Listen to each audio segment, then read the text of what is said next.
ان دونوں سلطنتوں کے درمیان رسا کشی بھی ہوئی۔ 13ویں صدی میں مغربی سلطنت نے مشرقی سلطنت پر قبضہ کیا تو یہ کچھ عرصے کے لیے کیتھولک چرچ کے اندر بھی تبدیل ہوا، لیکن 1453 میں سلطان محمد فاتح نے قسطنطنیہ فتح کیا۔ قسطنطنیہ کی فتح ایک بہت بڑا سنگ میل تھا۔ یہ وہ شہر تھا جس کی فتح کے لیے مسلمانوں نے ایک طویل عرصے کوشش کی تھی، اور اموی دور حکومت میں یہاں پر مسلمانوں نے جو لشکر بھیجا تھا اس میں سیدنا حضرت ابو ایوب انصاری رضی اللہ تعالی عنہ موجود تھے، اور جو لوگ استنبول گئے ہیں، اور مجھے بھی اس بات کا فخر حاصل ہے کہ میں نے سیدنا حضرت ابو ایوب انصاری رضی اللہ تعالی عنہ میزبان مصطفیٰ صلی اللہ علیہ وآلہ وسلم فی المدینۃ المنورہ ان کے مزار پہ حاضری دی، اور آج بھی یہ مزار استنبول کے اندر موجود ہے۔ سلطان محمد فاتح بازنطینی حکومت سے مذاکرات کرنا چاہتا تھا، لیکن اس کی مذاکرات کی درخواست کو بازنطینی حکومت نے مسترد کیا، اور 1453 میں سلطان محمد فاتح نے قسطنطنیہ کو فتح کیا۔ یوں تو فاتح جب کسی شہر کے اندر داخل ہوتے ہیں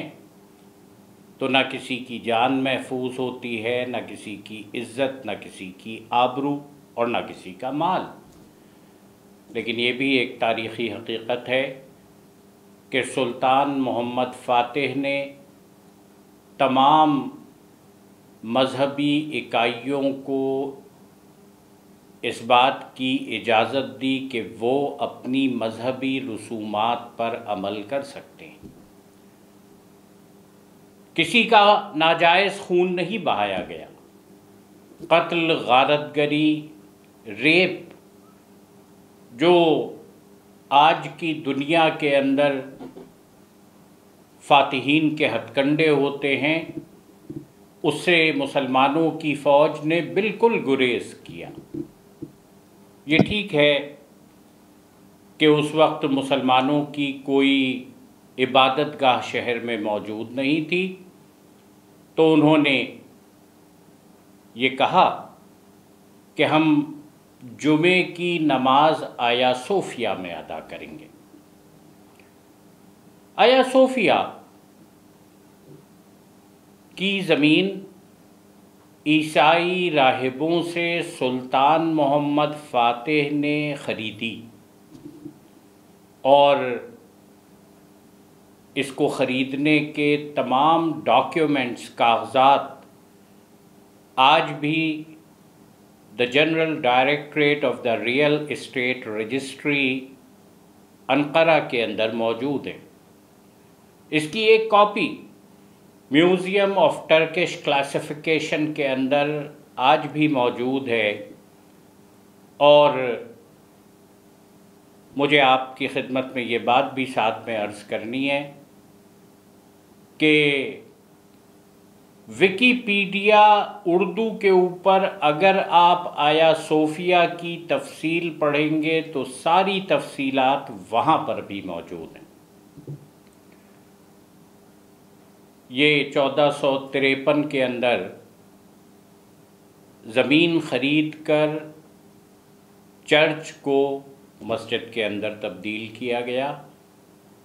اور مغرب میں رہنے والے یہ بات جانتے ہیں کہ آج بھی بے شمار جگہوں پر مغربی ریاستوں میں لوگ چرچ کو خریدتے ہیں اور وہاں پر مسجد بنا دیتے ہیں۔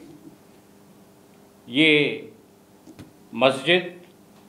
اپنی جگہ پر جائز بھی ہوتی ہے، قانونی بھی ہوتی ہے، اس کے اندر کسی کا حق پامال نہیں کیا جاتا، اس میں کوئی زور زبردستی نہیں ہوتی۔ 2014 31 مئی کی بات ہے کہ نوجوانان اناطولیہ نے ایک تحریک شروع کی کہ جس آیا صوفیہ کو میوزیم کے اندر بدلا گیا ہے،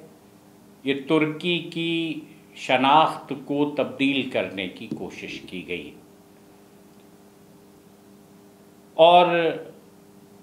انہوں نے اس تحریک کے اندر 1.5 کروڑ ترکوں کے دستخط حاصل کیے۔ یہ تحریک آگے بڑھی تو وہاں کی حکومت پر بھی دباؤ پڑا، اور رجب طیب اردگان نے یہ فیصلہ خود کرنے کے بجائے سپریم کورٹ ترکی کے اندر درخواست دی کہ وہ ترکی جو آج بھی آئین کے اعتبار سے ایک سیکولر ریاست ہے، اور سیکولر ریاست ہونے کے ناطے اس کا آئین بھی سیکولر ہے، درخواست دی گئی کہ کیا یہ ایک تاریخی مسجد جس میں تقریباً 500 سال نماز ہوتی رہی ہے، 1453 سے 1931 تک، تو کیا اس میوزیم کو مسجد کے اندر تبدیل کیا جا سکتا ہے؟ اور ترکی کی سپریم کورٹ نے 10 جولائی کو یہ تاریخی فیصلہ دیا ہے کہ سلطان محمد فاتح نے ایک مسجد کے لیے جگہ خریدی تھی اور اس کو اسی مقصد کے لیے استعمال کیا جانا چاہیے۔ اگر آج کسی چرچ کو مسجد کے اندر زبردستی بدلنے کی کوشش کی جاتی تو میں یقین سے کہتا ہوں کہ ہم کبھی اس کی حمایت نہیں کر سکتے تھے، لیکن بات واضح رہنی چاہیے کہ یہ چرچ کو مسجد میں نہیں بدلا جا رہا، ایک میوزیم کو مسجد کے اندر تبدیل کیا جا رہا ہے۔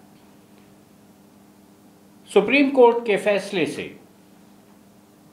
نہ صرف ترکی بلکہ ساری دنیا کے اندر ایک خوشی کی لہر ہے، اور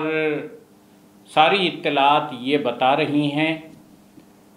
کہ آیا صوفیہ میں یوں 24 جولائی سے نماز شروع کرنے کا پروگرام ہے،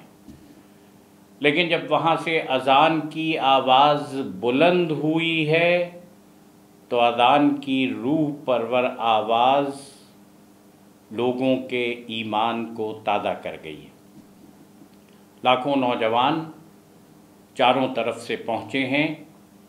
اور انہوں نے اللہ اکبر کی صدا بلند کی ہے۔ رجب طیب اردگان نے اس فیصلے کا خیر مقدم کیا ہے اور کہا ہے کہ یہ قدس کی آزادی کی طرف پہلا قدم ہے۔ میں کہنا چاہوں گا کہ چیزوں کو، واقعات کو ان کے درست تناظر میں دیکھا جائے، مجھے حیرت ہوتی ہے کہ وہ لوگ